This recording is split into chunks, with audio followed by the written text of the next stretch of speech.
Bonjour à tous et à tous. Nous sommes jeudi 27,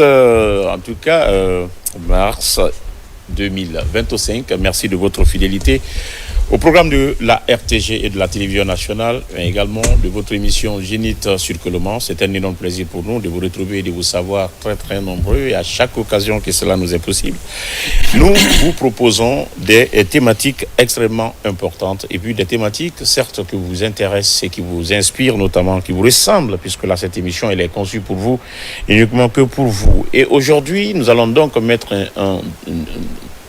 un élément sportif dans cette émission, puisque là, vous le savez, l'analyse se fait un peu partout actuellement. L'éliminatoire Coupe du Monde, le Sili donc de Guinée s'enfonce après les 5e et 6e journées, respectivement en Côte d'Ivoire face à l'Éthiopie, mais également le Sili a perdu face à l'Ouganda, et comme vous le savez, sous un score de 1-0, et une contre-performance d'ailleurs très très chaotique qui plonge les supporters dans la déception et ouvre un front de critique. L'analyse d'un sportif, d'un journaliste sportif, et pourquoi pas notre envoyé spécial Djibril Camara du service des sports sera donc avec nous sur ce plateau. Une fois encore, mesdames et messieurs, comme vous le savez, la médecine est très très vaste, et aujourd'hui nous allons parler d'une autre facette de cette médecine. Il s'agit bien sûr de la réflexiologie. Certes, quand on parle de réflexe, le plus souvent on peut faire allusion à l'esprit, à la méditation, ainsi de suite, mais certes, notre invité va nous donner beaucoup plus de précisions dans cette émission. Il s'agit bien sûr de Dr Jean P. Collier, médecin généraliste chargé de communication et marketing de la clinique La Vie est un trésor. Alors, sur ce plateau, ils sont en tout cas avec nous. Abakar Junior, bonjour. Bonjour Ismaël, bonjour à nos invités, bonjour à notre consultant, à nos parents qui nous regardent à travers le pays. Question du plan, c'est pourquoi j'ai préféré commencer par toi, Abakar Junior, pour permettre effectivement de jongler entre notre consultant et l'invité qui est donc sur place, puisque là, Djibril va donc nous prendre en marche. Mohamed Max, bonjour. Oui, bonjour Ismaël, bonjour à ces nombreux téléspectateurs qui nous suivent à travers le monde. Ah oui, la fatigue se sent, ça se lit sur tous les visages, n'est-ce pas, sur ce plateau, comme vous le savez. Hier, c'était la nuit du destin, et aujourd'hui, c'est férié. Mais nous venons travailler, en tout cas, pour le bonheur de nos téléspectateurs. Docteur Jean P. Collier, comment ça va? Bonjour. Oui, ça va, bonjour. Bonjour, et bonjour à toute la population. Merci d'avoir accepté notre invitation. Ok. Et je dirais grâce à notre consultant, qui est un partenaire incontournable de cette clinique. C'est cela.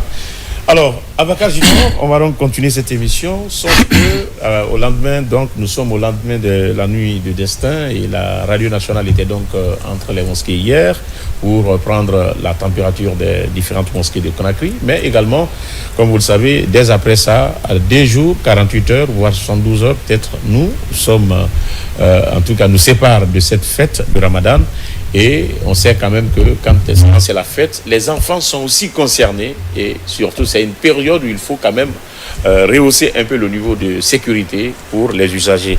Alors qu'en penses-tu par rapport à cette question? Quelles sont les recommandations qu'il faudrait quand même aujourd'hui effectuer à l'endroit des autorités sur le plan sécuritaire, mais également des parents, et pourquoi pas de la société civile? Je vais parler donc des ONG qui accompagnent le ministère de la Sécurité et de la Protection civile dans le cadre de la sécurisation, n'est-ce pas, des usagers dans nos différents quartiers, mais également sur nos axes routiers. Alors, Abakar Junior, au-delà de ça, s'il y a en quelque sorte un élément important dans la JBCR, comme d'habitude, on peut effectivement en parler avant de poursuivre cette émission. Ismaël, aujourd'hui, on va toucher les grands faits du pays pendant cette semaine, en quelques mots seulement. Mais ce qui est plus impressionnant, c'est la grandeur de l'homme du 5 septembre 2021. Je veux parler du général Mamadi Doumbouya. Ouais. Ce monsieur ne cesse d'impressionner les Guinéens dans toutes ses actions. Je veux parler de ce décret d'hier, un décret qui indemnise les victimes du 28 septembre. Ismaël, quand j'ai vu le décret, mais je ne savais pas qui est proche du président pour lui donner des idées comme ça. Ismaël, c'est à saluer. Parce que vous n'êtes pas sans savoir que le respect des droits de l'homme, ou la réconciliation nationale, ou la justice, c'est-à-dire vérité, réconciliation, tout ça là est résumé dans cet acte encore du président de la République. Il dit dans un décret qu'il instruit le budget national de développement, le BND, c'est-à-dire le ministère de l'économie et des finances, le ministère du budget, de prendre toutes les dispositions utiles pour pouvoir indemniser les victimes du 28 septembre. Ismaël, c'est à saluer, c'est à remercier, c'est à comment je vais dire, à formuler des prières pour ces esprits de réconciliation et pour le maintien de la paix dans notre pays. C'est extrêmement important parce que et le décret a précisé que pour la réconciliation nationale, d'accord, pour le vivre ensemble de tous les Guinéens, l'État décide de prendre en charge l'indemnisation des victimes du 28 septembre. C'est extrêmement important. Dans la même semaine, on a vu le lancement des travaux de la route Bissi-Krima-Dingraï.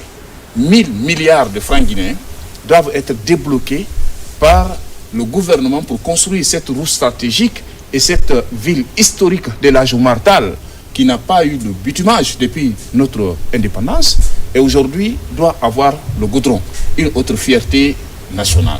Donc Ismaël, beaucoup de faits cette semaine et tu n'es pas sans savoir qu'hier encore c'est le lancement des travaux de construction d'une raffinerie pour stopper dans les années qui suivent l'exportation à l'état brut de notre mine, de notre bauxite. Donc, toutes ces actions de développement concourent, n'est-ce pas, à rendre le pays très riche, à être indépendamment économique et puis politiquement. C'est pourquoi, quand vous faites le tour de l'actualité aujourd'hui dans tout ce qui se passe, je dis encore une fois que le général Mamadi Doumbouya est une chance pour la Guinée. Parce que les travaux qu'il est en train de faire, les initiatives qu'il est en train de faire, même si lui n'est pas là, la route là, les usines là, les projets là vont rester, n'est-ce pas, pour l'intérêt supérieur de la nation, et c'est ce qui est plus important. Aujourd'hui, nous ne sommes plus dans cette phase de division. Nous sommes aujourd'hui dans la phase de réconciliation, de mettre les Guinéens ensemble, et nous avons un objectif précis, c'est le développement de notre pays. Et partout où tu es un Guinéen, que tu sois dans n'importe quel pays, dès qu'on apprenne que tu es compétent, la porte de la Guinée t'est ouverte considérablement pour venir travailler. C'est dans cette optique qu'on a vu hier la nomination d'une dame qui vit aux États-Unis, qui travaille là-bas, que le président a déniché pour la faire venir au pays pour servir sa nation.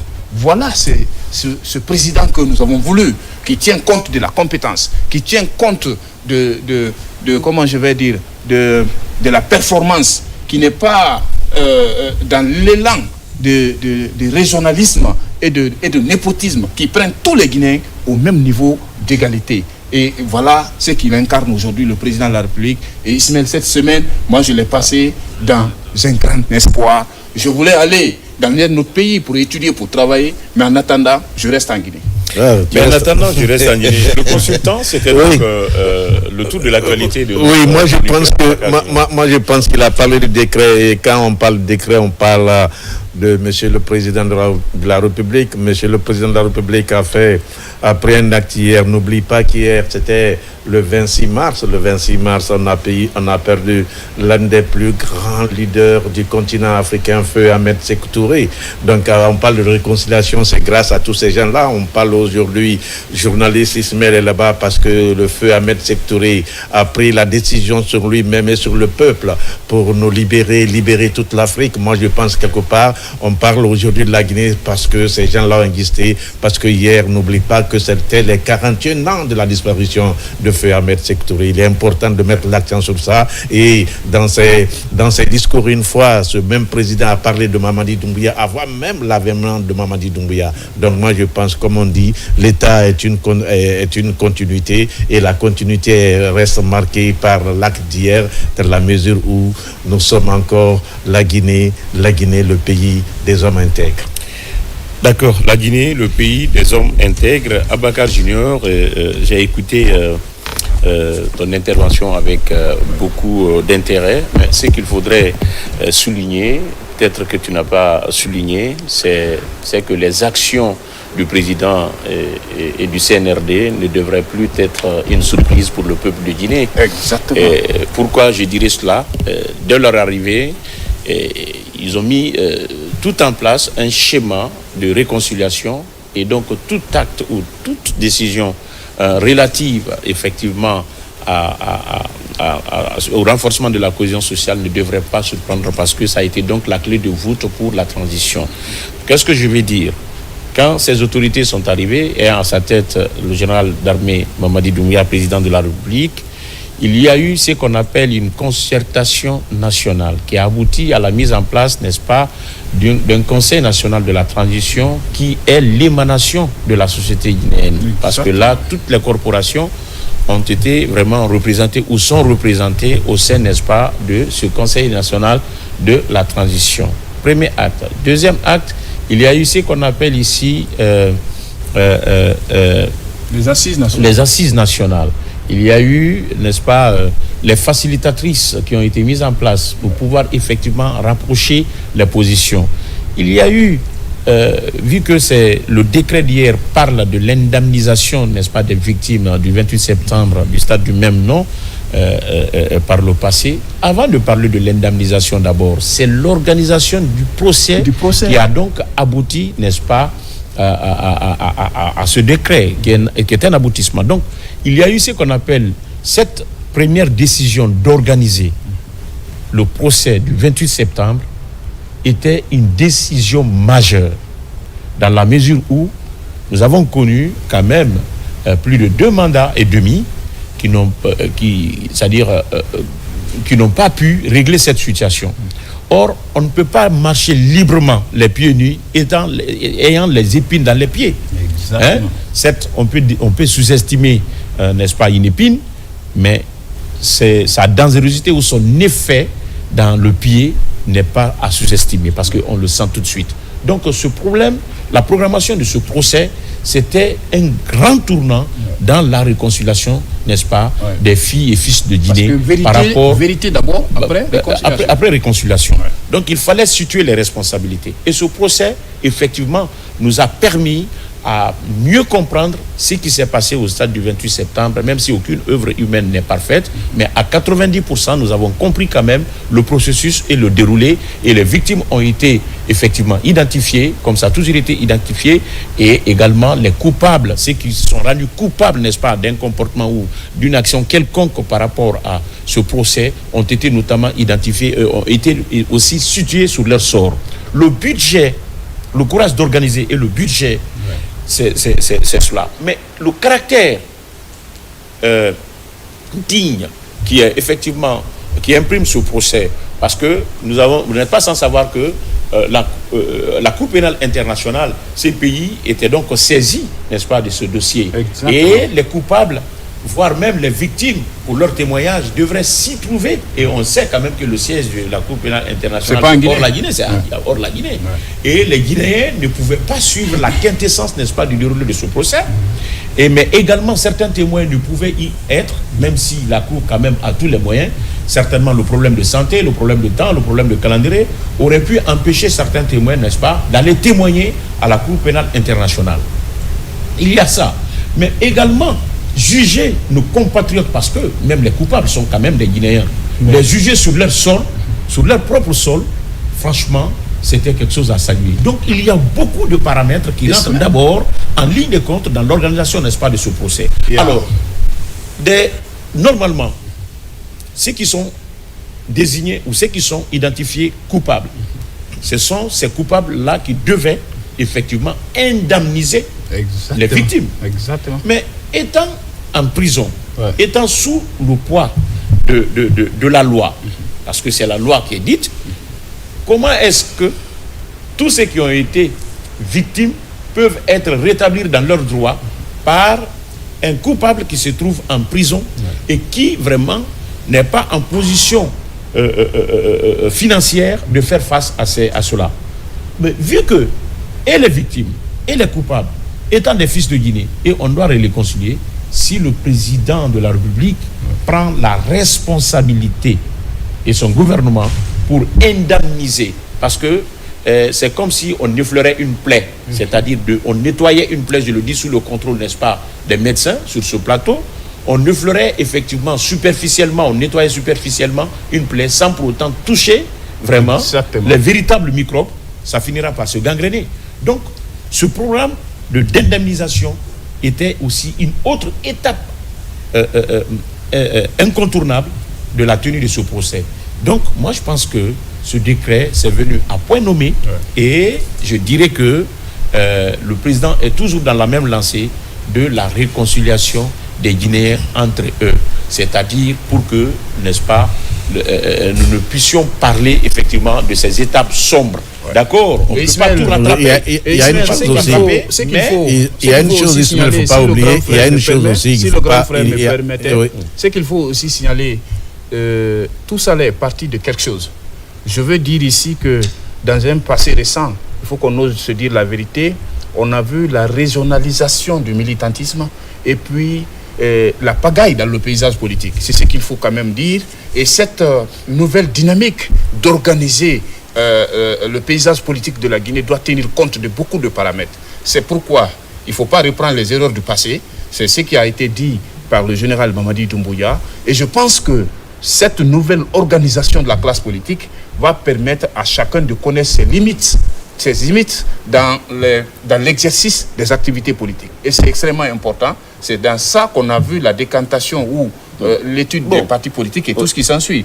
Donc il ne faut pas que les mêmes erreurs se répètent encore pour le pays, que cette fois-ci, que les activités politiques qui vont être menées, puisqu'on nous a dit 2025 c'est une année électorale, que ça se passe dans la plus grande discipline pour continuer la responsabilité politique. Exactement. Non, il y a une chose aussi, même que tu ignores parfois. Et moi, je pense, quel que soit n'importe quel parti qui occupe la gérance de notre pays, travaille pour le pays, travaille pour l'État. Les Guinéens qui ont eu la malchance ou bien de se rencontrer, de se faire du mal, c'est l'État qui servait.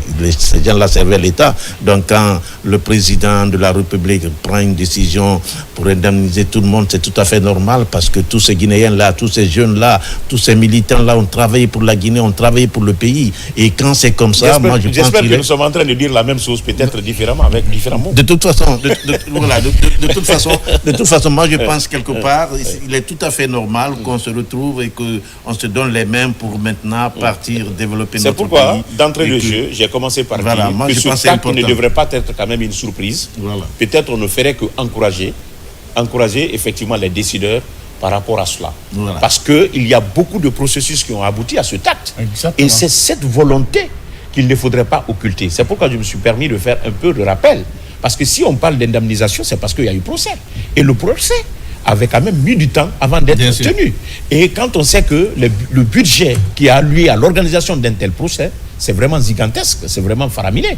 Donc si on a pris la responsabilité, la volonté, n'est-ce pas, de d'abord essayer de tenir ce procès pour pouvoir vraiment situer les responsabilités, moi je pense que c'est la plus grande partie effectivement de cette indemnisation.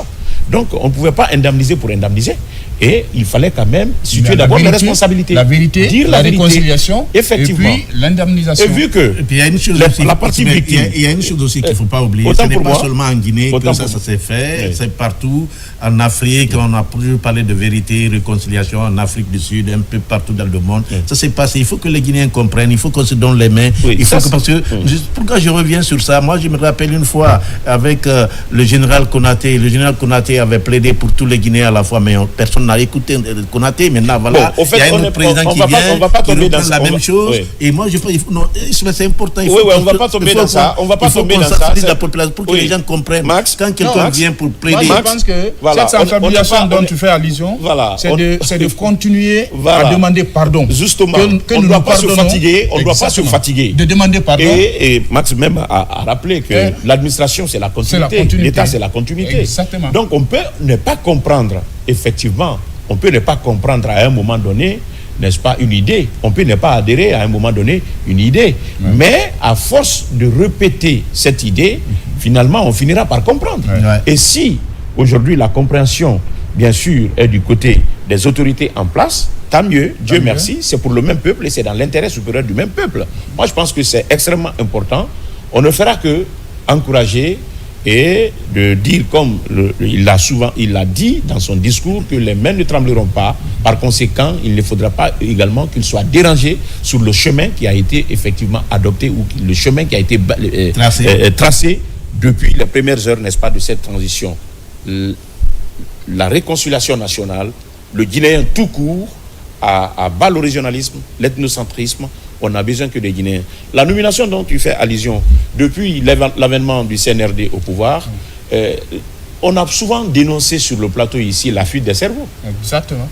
Tous ceux qui partaient, que l'État envoyait ou que les familles envoyaient pour aller étudier, ne revenaient pas. Ouais. Parce qu'il n'y avait aucune mesure incitative. Exactement. Il n'y avait aucune politique d'insertion, n'est-ce pas, de ceux qui partaient pour étudier. Ouais. Sauf si et seulement si on a un parent haut placé au sommet de l'État qui peut peut-être essayer de te faire rentrer pour pouvoir te confier. Exactement. Mais aujourd'hui, toutes les compétences sont demandées, et à l'interne et à l'extérieur. Moi, je pense que cette dame, n'est-ce pas, n'est qu'un exemple parmi d'autres cas, n'est-ce pas, depuis l'avènement du CNRD, que aujourd'hui, des cadres, n'est-ce pas, qui sont venus de l'extérieur et qui sont en train de servir le pays. Et sur le plan interne et sur le plan diplomatique, il y en a quand même qui aujourd'hui sont en train de travailler. Mais cet autre sujet de développement, c'est la route de Dingraï. Donc tu n'es pas prononcé dessus. Non, vous savez, la route de Dingraï est une route stratégique pour la Guinée. Junior, parce qu'on connaît la valeur de cette ville aujourd'hui, on le sait que, comme le disent les économistes et les géographes, que les routes, c'est comme les vaisseaux sanguins, n'est-ce pas, dans le corps humain. Exactement. On ne peut pas prétendre développer un pays sans route. Sans route. On ne peut pas prétendre développer un pays, n'est-ce pas, avec des zones agricoles enclavées ou des zones de production enclavées. Et pour les désenclaver, il faut forcément des routes. Il faut des voies de communication. Et je t'informe que la route Bouquet-Gawal, long de 185 km, le financement a été ratifié hier à l'Assemblée nationale. Donc plus de 200 millions de dollars doivent être mobilisés par des banques afin de construire cette route aussi stratégique et une route internationale. Aujourd'hui, le projet de route avec le président de la République, le CNRD et le gouvernement, ce n'est plus une nouveauté. Laissons l'arrière-pays.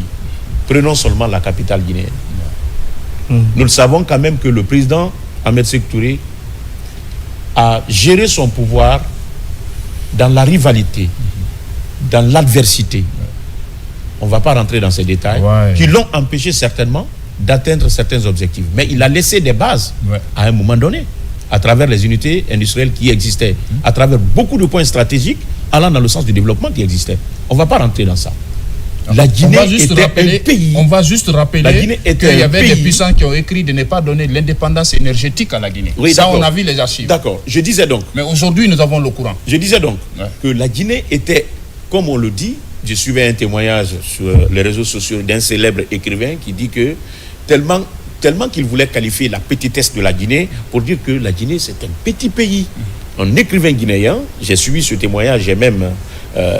je vais partager le lien après, qui disait que c'est un petit pays. Mais un pays... Petit aussi, pays par rapport à quoi? Par rapport à la géographie. Par rapport à la géographie et par rapport à d'autres pays, n'est-ce pas, de l'Afrique de l'Ouest, sur le plan superficie. Je vais parler donc sur le plan superficie.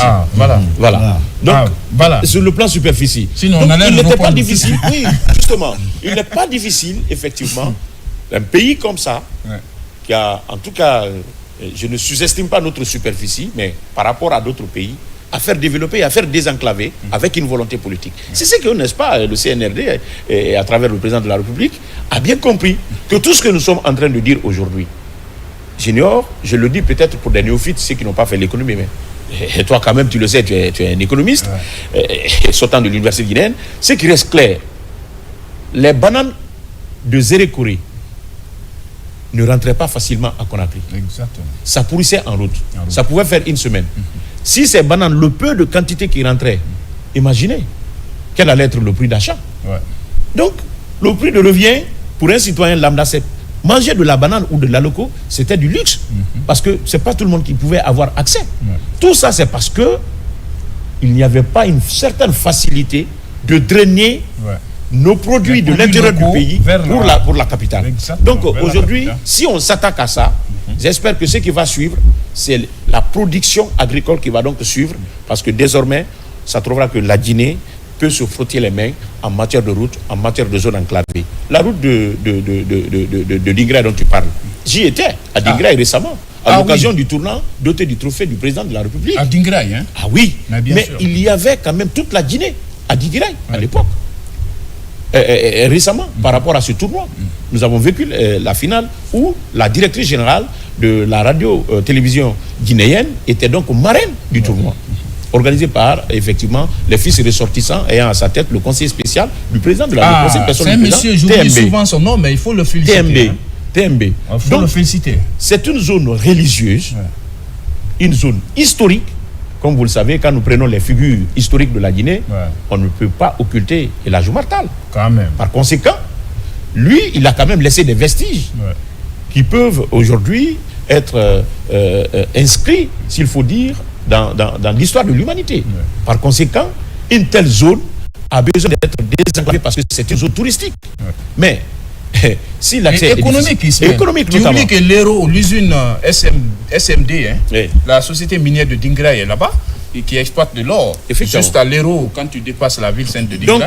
Donc aujourd'hui, pose de première pierre pour les routes. Moi j'ai réagi. C'est traditionnel, c'est devenu classique. Moi j'ai réagi quand Ismaël a dit qu'il y a un écrivain qui a dit que la Guinée est un petit pays. Je dis un petit pays par rapport à quoi? On vient de suivre à la télévision l'intervention de monsieur le président de la République, Sékou Touré.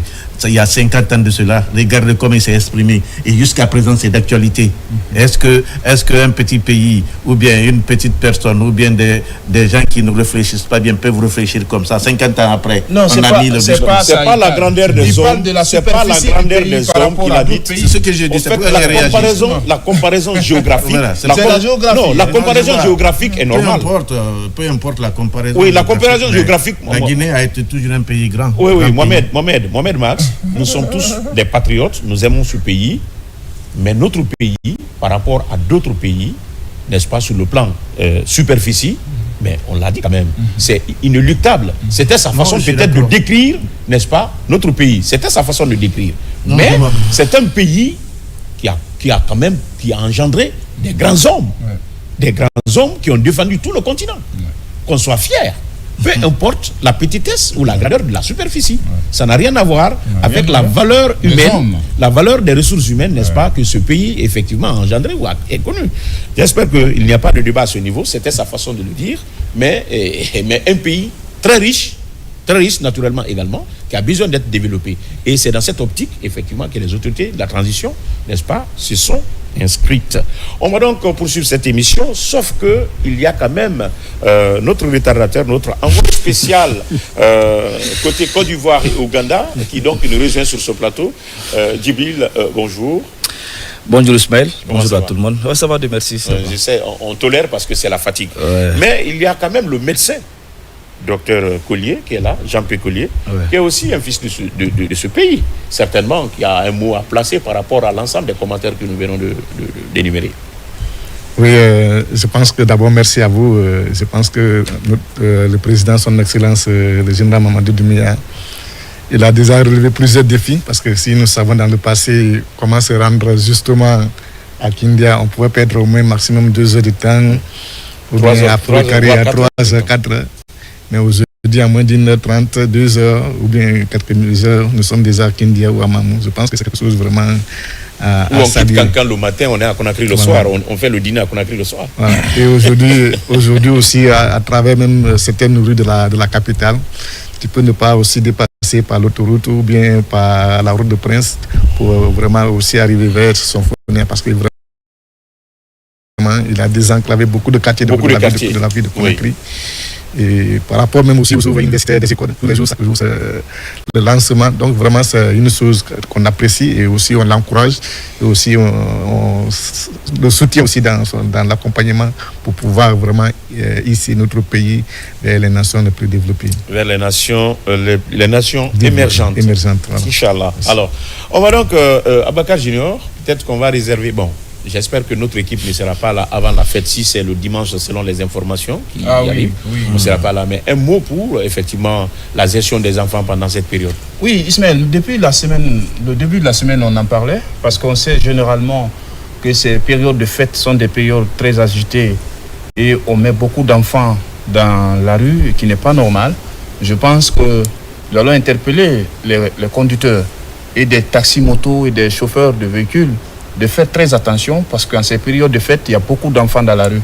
Et ceux qui font des voyages, généralement, tu peux vouloir quitter ta ville pour venir à Conakry, faire des achats, retourner, revenir, retourner. Ce mouvement doit être très attentionné. Il ne faut pas faire des 3e, 4e positions parce que je l'ai dit en début de semaine, quand vous quittez Koya, avant Dabola, vous verrez près de 50 véhicules joncher la route qui sont victimes d'accidents. Et je pense que ce sont des êtres humains qui roulent ces véhicules. Ils doivent faire très attention parce que ce n'est pas le véhicule qui se conduit lui-même, c'est quelqu'un qui réfléchit, qui a un esprit qui conduit ce véhicule. Quand tu sais qu'en dépassant ici ou ce virage ou ceci, ça va me créer des problèmes, il faut faire très attention.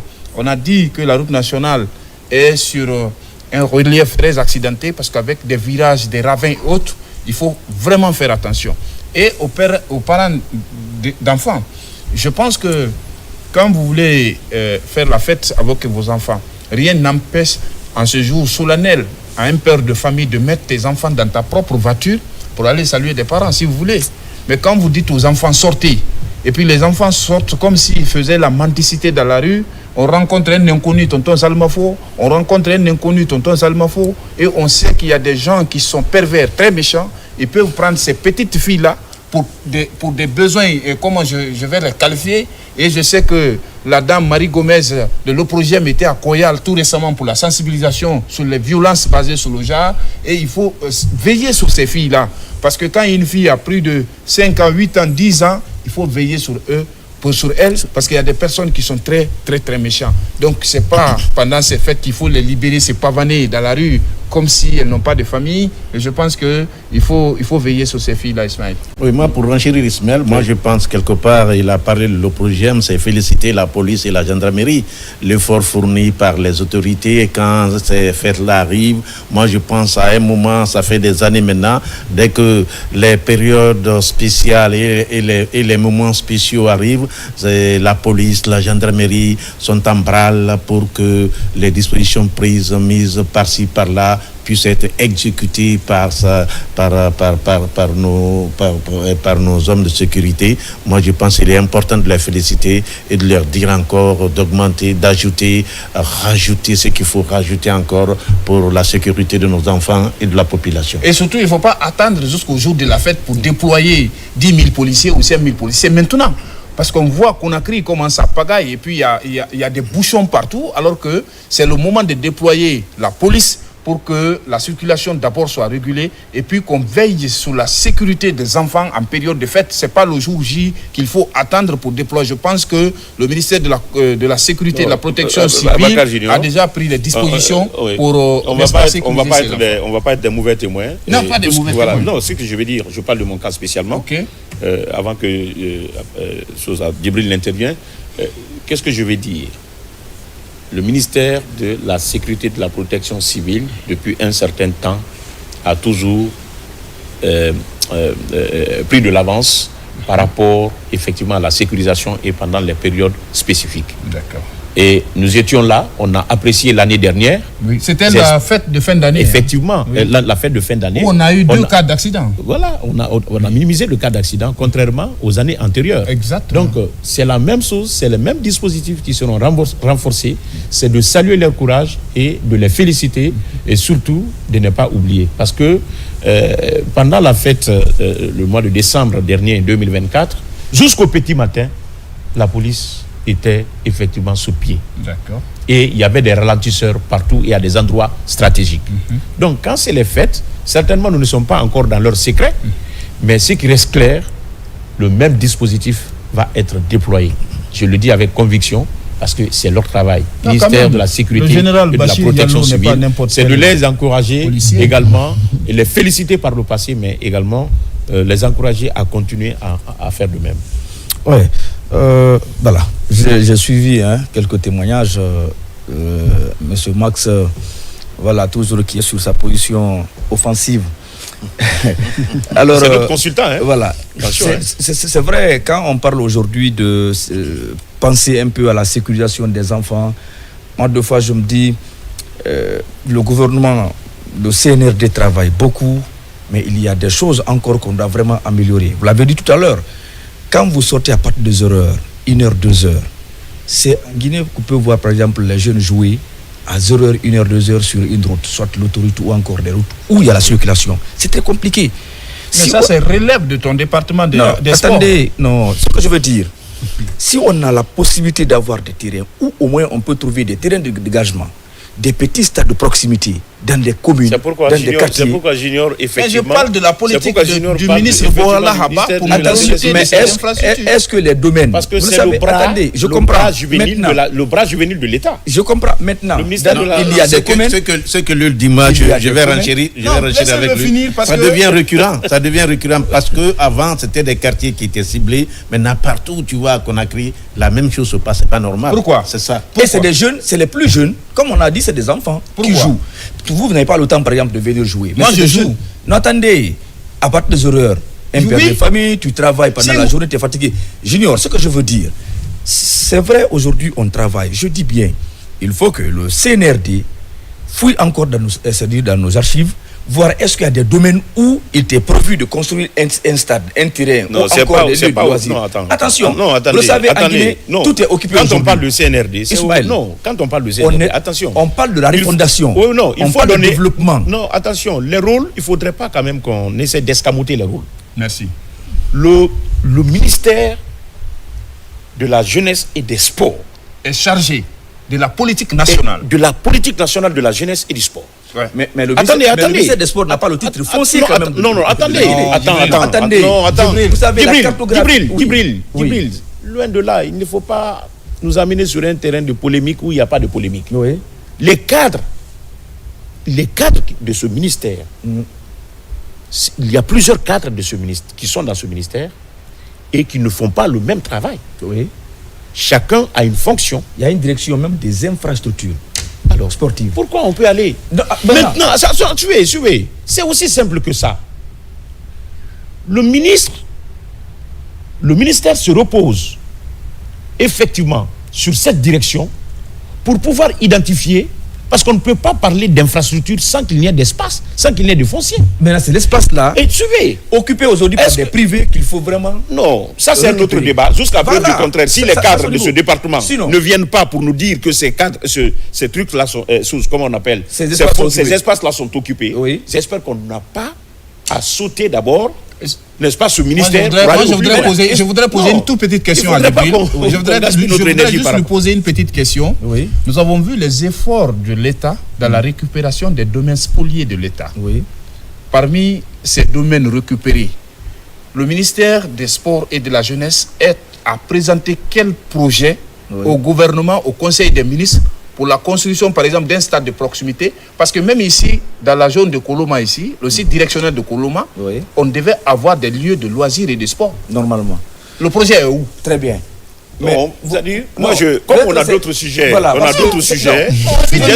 Vous prenez aujourd'hui les terrains de proximité. C'est que je vais dire. De la ville, c'est-à-dire de Kaloum, jusqu'à peut-être moi je pense que Gumbuya. ça c'est des thèmes importants. Vous pouvez vraiment trouver où aujourd'hui on entend de mettre des gazons, c'est-à-dire des pelouses à gazon synthétique. Venez par exemple juste à côté du pont 8 novembre. Actuellement c'est déjà dégagé. Donc pratiquement dans des communes, il y a cette direction qui travaille. Ça, on n'a pas besoin de polémique là-dessus. Moi, ce que je veux dire, si on veut aujourd'hui penser à la vie... Je ne veux pas que ce soit le CNRD que vous pointez du doigt. Pourquoi? Oui. CNRD, vous le savez, un certain nombre de membres. Mais les cadres, les techniciens... Je n'ai jamais tiré... Pourquoi j'ai interpellé le CNRD? Aujourd'hui, c'est que le CNRD est en train de faire. Même les présidents légalement élus, vous comprenez, n'ont pas eu le courage vraiment de le faire, Ismaël. Excusez-moi le terme. Ce que je veux dire, imaginez par exemple, il y a des ministres par le passé. Mais on est en train de sortir un peu du cadre. Non, laisse-le, il dit important. Non, je ne peux pas laisser pendant. Non. On a récupéré, imaginez aujourd'hui, vous l'avez dit. Nous avons des sujets. Nous avons des sujets. Qui ont été au moins récupérés. On reste dans le cadre de la fête. Restons dans le cadre de la fête. Maintenant, parce que là, c'est des sujets qui sont très profonds. Maintenant, on a besoin, n'est-ce pas, de se documenter là-dessus. C'est extrêmement important. Dans ce cadre, il faut qu'on trouve vraiment des lieux où les jeunes peuvent au moins pratiquer le sport. D'autres aiment le football, d'autres aiment le volleyball, c'est le basketball, encore l'athlétisme.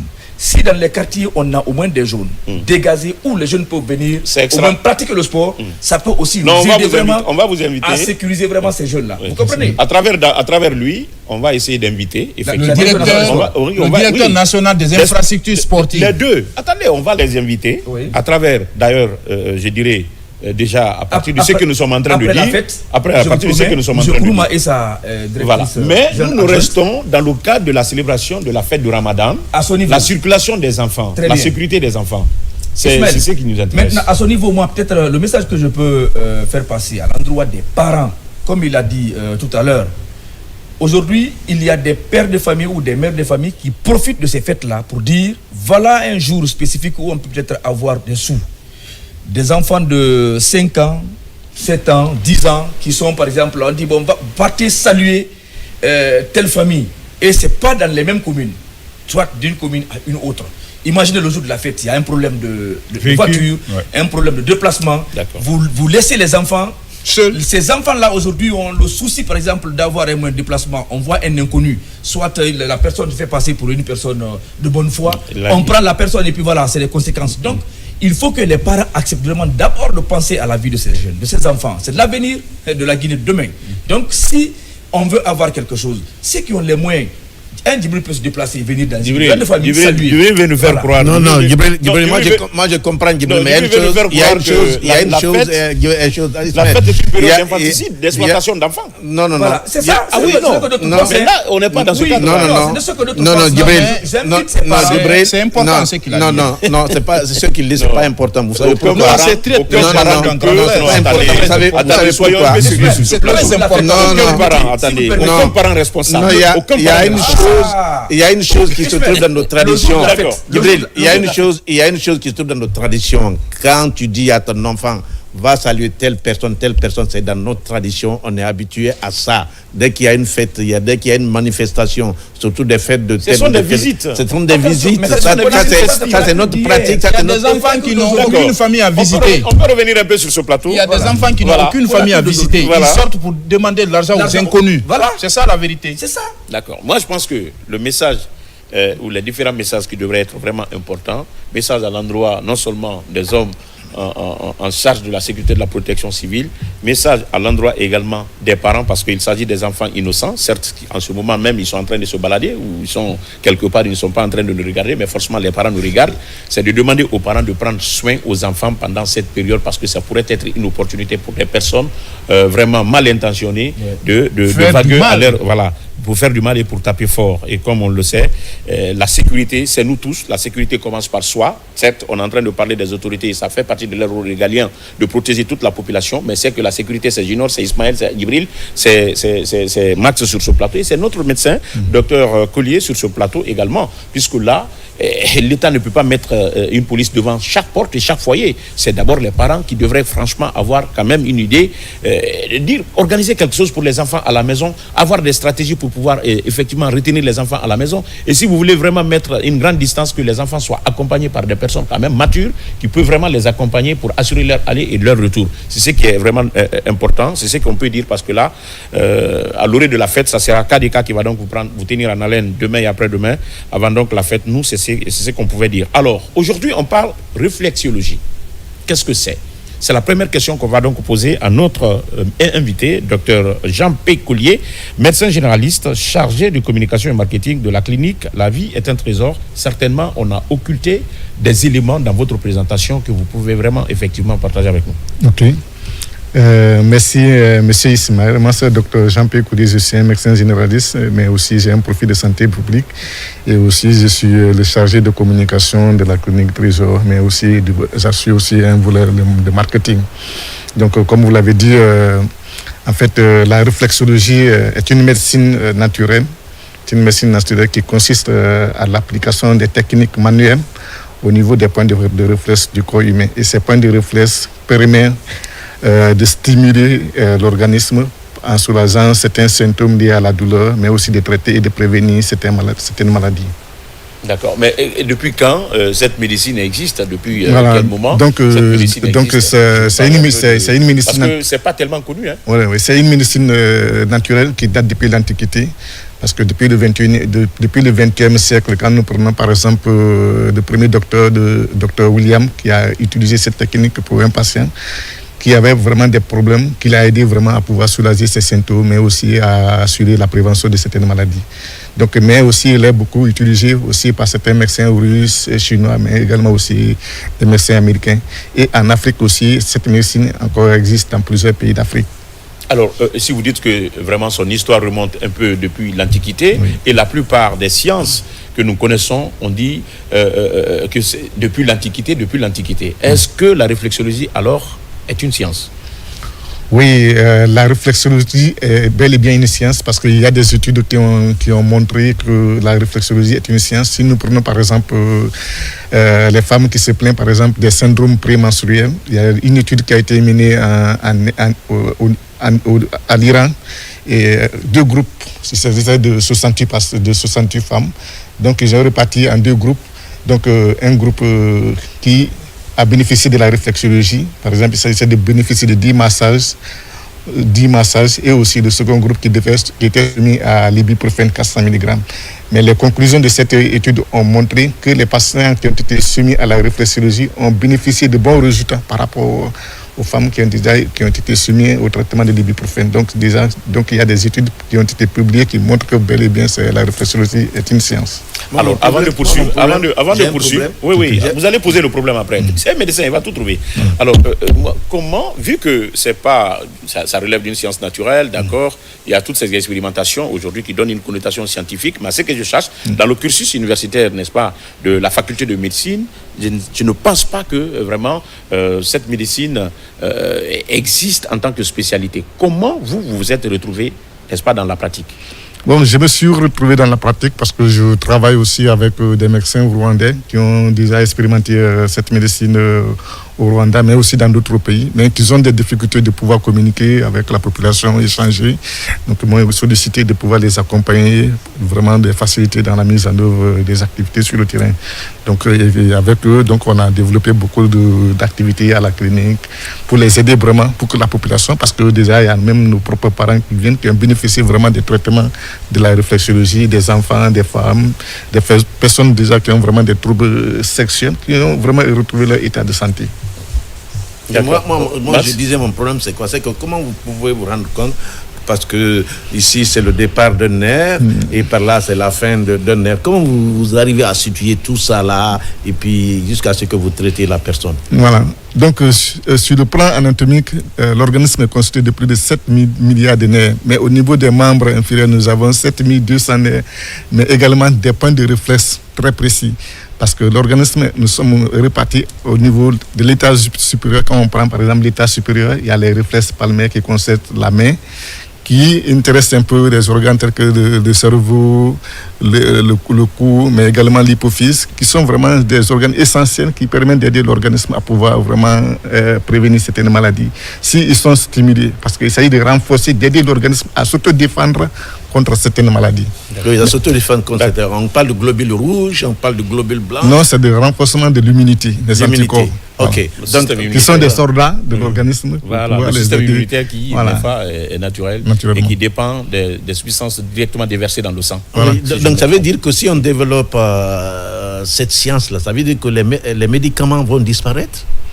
Non, les médicaments ne vont pas disparaître, mais c'est vraiment une médecine. Il y aura un rôle de complémentarité. C'est un rôle de complémentarité. Il vient pour vraiment jouer un rôle. Alors, docteur, on va vous freiner là, parce que nous avons une très grande cantatrice de la musique guinéenne qui vient donc, effectivement, on n'avait pas l'assurance qu'elle allait donc être là. Il s'agit bien sûr de l'arc-en-ciel de la musique guinéenne, Sayoum Kamara, qui est donc sur ce plateau.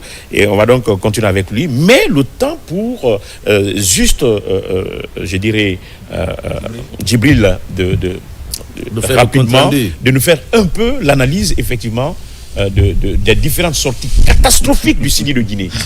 Rapidement. Bon, c'est vrai, on a joué la 5e et 6e journée des éliminatoires de la Coupe du Monde 2026. Vous savez, la Guinée est logé dans le groupe G. Vous prenez la poule de la Guinée, il y avait des équipes, et non des moindres, des équipes censées être des meilleures du groupe. C'est où la Guinée est citée, parce que la Guinée partage la même poule que l'Algérie.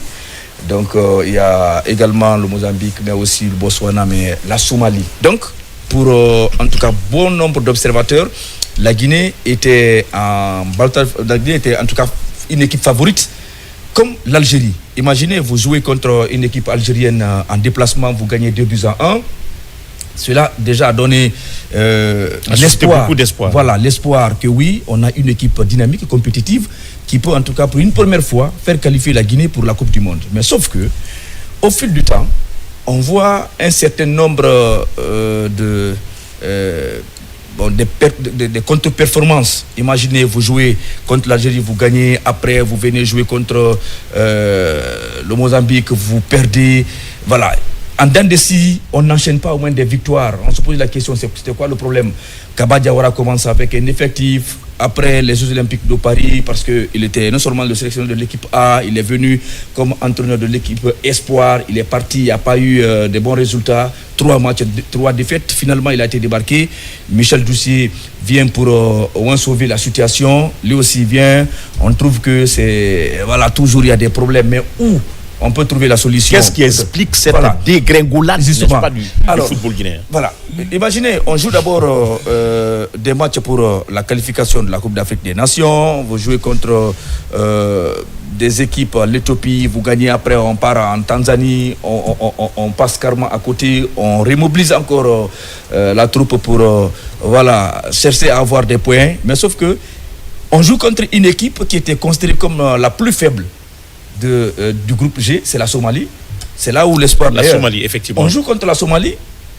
11 tirs cadrés. Le gardien, pratiquement, c'était l'homme du jour. 16 corners. Voilà, qui a pratiquement joué, je peux dire, le match de sa carrière. Parce que vous jouez contre un Serhou Guirassy. Il a été relancé au plan international. Voilà, et vous jouez contre. Et imaginez, c'est un joueur local, parce que c'est des joueurs, pratiquement, il n'y a pas de star. Tous ces joueurs-là jouent pratiquement en Afrique. Sur le territoire en Somalie. Donc, pour vous dire que vous avez un Serhou Guirassy. Face à vos binationaux. Voilà, nos binationaux. Face à vos stars. Nos stars, justement. Donc, vous jouez avec toutes ces vedettes-là. Pas de possibilité parfaite. Et n'eût été même quelques actions. On a vu une dernière action à la 87e minute où un attaquant de la Somalie vient nez à nez 1 contre 1, pensant que c'était un hors-jeu. Le gars vient, il met le ballon sur, c'est-à-dire pratiquement il rate son contrôle. Donc, on pouvait perdre carrément ce match. Ça aurait pu être grave. Voilà, de là, on vient en Ouganda, jouer contre une équipe aussi qui était, fouettée dans son orgueil, parce que l'équipe avait perdu d'abord. Vu que ça c'est d'actualité, voilà. on va raccourcir. Donc, vu que ça c'est d'actualité, oui. Le match contre l'Ouganda, c'est qu'il faut donner comme explication et information au peuple de Guinée. On joue contre une nation. C'est vrai, c'est aussi un pays peut-être laïque, mais les musulmans n'ont pas aussi nombreux comme les autres religions. On joue contre une équipe, pratiquement, tous ces jeunes-là, on dit non, cette fois-ci, on ne va pas gêner. On joue contre une équipe, on joue comme des stars, on va montrer de quoi nous sommes capables, parce qu'on joue à domicile. Et c'est des jeunes locaux aussi. Les joueurs guinéens, par contre, on pense qu'on est plus religieux que les autres. Pratiquement, tous les joueurs qui nous pouvons compter, où on peut considérer que c'est des joueurs qui pouvaient vraiment changer la situation, étaient en jeûne. D'accord. Et c'est le jour, c'est-à-dire avant le coup d'envoi. On a toujours des excuses. Vous venez encore, non, pas des excuses. Oui, c'est des excuses. Non, Ismaël, ça c'est des excuses. Vous partez, attendez, bon, écoutez, pourquoi je le dis? Non, pourquoi ce passage-là, oui, je parle, parce que un joueur qui joue, pratiquement si c'était 1 ou 2, mais au moins 5 joueurs, qui gênent dans un effectif, c'est-à-dire qui jouent parmi les 11 de départ, sont en jeu. Ismaël, c'est comme si vous jouez 5, c'est-à-dire 11, c'est 5 moins parmi les 11. C'est ça qu'il faut comprendre. D'accord. Vous l'avez pas dit. Si tu me permets, on a une invitée qui attend. Je place juste ça. Oui. Si tu me permets, Ismaël, en 1 minute, je voudrais juste dire que nous, on nous fait comprendre que cette équipe n'est pas une équipe compétitive. Oui. Parce qu'il y a un Nada Soussou qui dit on n'a pas pu se qualifier à la Coupe d'Afrique. Vous voulez nous envoyer la Coupe? Non, pour la Coupe d'Afrique, aujourd'hui, qu'est-ce qu'il faut pour toi Junior, l'équipe là. Junior. Très bien. Je finis. Il faut réserver cette réponse pour le lundi. Non, je finis. Réserve cette réponse pour le lundi parce que j'ai comme l'impression que Junior ne veut pas me comprendre. En une minute. L'espoir n'est pas encore tellement perdu. Pour la CAN, c'est vrai, comme déjà il y a une situation, c'est le litige, peut-être le TAS va arbitrer et puis on verra. Maintenant, pour la Coupe du Monde, ça reste encore 4 matchs. 4 matchs. Il y a des joueurs aujourd'hui, je ne dis pas qu'ils ne méritent pas la sélection. Même s'ils viennent, mais ces joueurs-là ne peuvent plus maintenant être titulaires. Il faut que l'entraîneur accepte de comprendre qu'on peut trouver des jeunes ici sur le plan local. Je prends un exemple sur le gardien. On l'a dit ici, un gardien qui joue en 5e division, qui n'a même pas le temps. Vous prenez aujourd'hui le jeune Mohamed, le fils de Kemoko, aujourd'hui qui est titulaire. Le petit, le jeune qui est le gardien du Hafia, qui est parti. Tous ces jeunes-là sont titulaires dans leur club et ils sont là-bas, ils ne sont pas mis en confiance. Maintenant, c'est un joueur qui est en 5e division parce qu'il est en Europe. C'est pas normal. Donc il faut qu'on essaie vraiment de... On aura le temps, comme le dimanche même, il y aura un compte traduit. On aura le temps de parler de tout ça. Oui, non, je sais, l'espace sportif, ça c'est pour vous, mais nous allons quand même vous rappeler sur ce plateau pour qu'on en parle. Chose comme on appelle circonstance oblige, on va donc recevoir Adja Sayou Kamara, voilà, Taramaret, pour les intimes, comme vous le savez déjà, à cause de sa fougue, et qui va donc s'installer tout à l'heure. Alors, avec la réalisation, on va marquer une courte pause, le temps pour nous de revenir sur ce plateau. Juste.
Est-ce qu'il y a le courant à Koumandinkoura?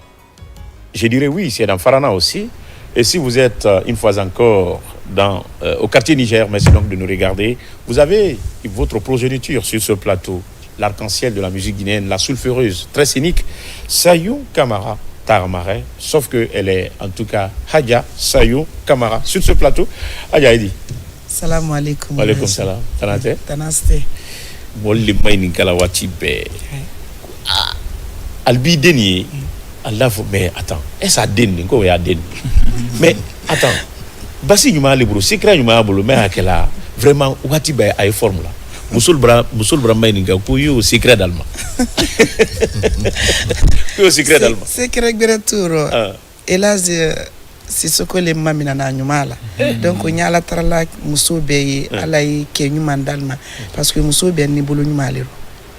Donc quel est musul la basidi. Voilà. Moulé akela musul tekodo. Très bien. Anna Basi Basi mais elle dit poison. Elle a même chanté, ça. Elle a chanté ça. Moi j'aime bien sa musique parce que quelque part généralement c'est des morceaux de défi. Elle est en train de relever un défi. Je suis fier de cette dame là. Et elle a chanté Tibola. C'est une fierté nationale. Alors on va donc s'intéresser. Au pourquoi elle est là aujourd'hui. Je vais parler donc. Parce que Kadika attention hein, la vedette doit venir, il faut qu'elle aille. À quel est le programme non au Tali RTG. Merci beaucoup. Et Mbara Jama Befou et la Guinée Deni Animo Baké Moussou Mbara Befou kairalla ko alla artiste le alla gil musuliya dol donin dol mamuso dol demuso et la Guinée bela sayo Madame Sissoko ne Sayon Camara Taramare et Douniara Mare, l'artiste de l'UNESCO pour la recherche de la paix. Tout à fait. Et nani en so madame nakana la Guinée Jamal Kunfabo parce que ande l'union na iba men Sayon Camara ala ni la Guinée. Donc ninde kahera si soron la Guinée kakan ka contribuer la Guinée et miskinali parce que min di semaine na be wole kela. C'est pourquoi nous avons madame Nakagira la Guinée Kali Kononi Fondation Menakala en tant que maman nationale, maman internationale, l'ambassadrice de l'UNESCO, voilà, et grâce à la Guinée aujourd'hui. Donc, nous disons que la Nadjamanaï, n'y n'a qu'aucun. Parce que bien dit c'est cool. Kada mina Sayon Camara la carrière d'amina ma hanyi yoro menna ninda fala alhamdulillah rabbil alamin ala ni la Guinée donc nka kan ka ira la Guinée kala ku ba ko ke moya ya lo yan kana to kufu subala ka fo kwa nyi wol nyuma lonke akani ndeke aya kendela tuma mi ya tandu adi courage di ko nyuma kela luma et meltas la kan wol fanandi se ankili sorona kabila la kan c'est pourquoi nyi la Guinée kal fo labi parce que iba men Sayon Camara c'est grâce à mes parents, mes deux parents, famille Camara, Nala Nimfala, Farana et Djalunkadu. Voilà. Surtout Farana Nyalia. Voilà. Et moi-même, je suis une fierté pour moi d'être Camara aujourd'hui. Voilà. Parce que vraiment mes parents. Ils ont beaucoup fait pour moi. Ils ont beaucoup fait pour moi. Les camarades, vraiment, vous êtes bravos. Voilà. Je vous dis merci beaucoup d'être camarades. Voilà. Les camarades sont braves. Et mes parents, surtout les Djalunké aussi, ils ont beaucoup fait pour moi. Parce que ma maman, elle est Djalunké, paix à son âme. Et Allah la Ninala. Elle est Djalunka, elle dit Djalunka le béfou là. Alors, et la fondation Mendy. Moi, je pense quelque part, il faut dire là où il faut dire les choses et que c'est une occasion aujourd'hui. J'ai toujours parlé de cette dame, mais c'est une occasion aujourd'hui. Il est vrai que je l'ai reçue dans l'émission Grand Public plusieurs fois, mais c'est une occasion aujourd'hui de féliciter et de voir aujourd'hui la fierté que cette dame représente pour la Guinée. Parce que quelque part, aujourd'hui, quand on parle de telle couple dans telle activité, mais moi je pense quelque part, si on doit citer les femmes qui ont indexé leur mari, comme tout passe par leur mari et que le respect absolu pour le foyer, moi je pense qu'il faut féliciter et applaudir Sayon Camara parce qu'elle est parmi les premières femmes qui ont eu cette initiative et qui ont eu aujourd'hui le respect du foyer parce qu'on disait que l'artiste est monté, c'est descendu. Quand aujourd'hui on respecte ces artistes-là, Sayon Camara fait partie de ce lot-là et c'est le moment d'apprécier cette dame-là parce que quelque part elle a tout le respect pour son foyer, malgré l'activité qu'elle est en train d'exercer. Très bien. C'est une question d'éducation traditionnelle. Oui. C'est extrêmement important. Nous venons tous, n'est-ce pas, de nos sphères sociales à dimension traditionnelle. Et le plus souvent, il y a une période qui est réservée pour la maman, pour les parents, pour éduquer. C'est ce qu'on appelle chez nous Sarankanali. Oui. Donc elle a écouté et elle a appliqué, n'est-ce pas, ce message ces messages de la maman, ces messages également du papa. Donc Sarankanali, c'est le résultat. Quelles que soient les difficultés rencontrées chez ton mari, on te lui a donné et c'est là-bas que tu dois faire ta vie, c'est là-bas que tu dois mourir. Même surtout, après notre décès, si lui n'accepte pas que tu viennes, tu ne viendras pas. Et surtout, alors, on va faire une économie de temps. Et surtout, Ismaël, moi je te dis que notre métier, notre profession, les gens pensent que nous sommes des fainéants. Et que quelque part, si une femme accepte de rester dans tel foyer, bien sûr, les artistes, c'est un artiste, c'est monté, c'est descendu. Non, c'est vrai, la vérité. Mais que quelque part, si une femme amène et voit, mais sur le toit du monde, son mari, et moi je pense que c'est tout le respect que moi j'ai pour cette c'est normal. Merci. Alors, Ibrana, Fondation Ambrana, Fondation Sayon Camara, Sissoko Sayon, Kana la Guinée, calme demain. an k'i ye san tamini parce que ne yɛrɛ tɛrɛ ye an bɛɛ le salira cité de solidarité ko mɛn kɛra ye rabɛni mɛn kɛra sa ni sali ye se an k'o ye Laginɛ jama kɛra o seereya de nin sen mun fana y'i bolo kɔrɔ mun i la n y'a fɛ k'o fɔ manikakan dɔ kɔnɔ yɔrɔ n'o bara tunu ma bani i b'a ye muso la kalipɛ mɛ a bolo o de a kun ko o de kɔnɔ a la programme bɛɛ o de kɔnɔ badi aw mun i la kalipɛ o kɔnɔ nin sen fana Laginɛ Kaliɲɛ ani Laginɛ faritani ni fantan ɲɛ miskinalu men ye n bolo cette fois-ci n y'a fɛlen n ka mɛn kɛ année passée n y'a kɛ ka tɛmɛ o la cette fois-ci encore o kɛtɔ di o ye kɛla n y'a mɛn ma c'est-à-dire fondation ni naka ni muso ni den ninnu ani miskina le parce que miskina nya kasiya dolu ye ali se ye ali bolo ye ndo mais c'est allié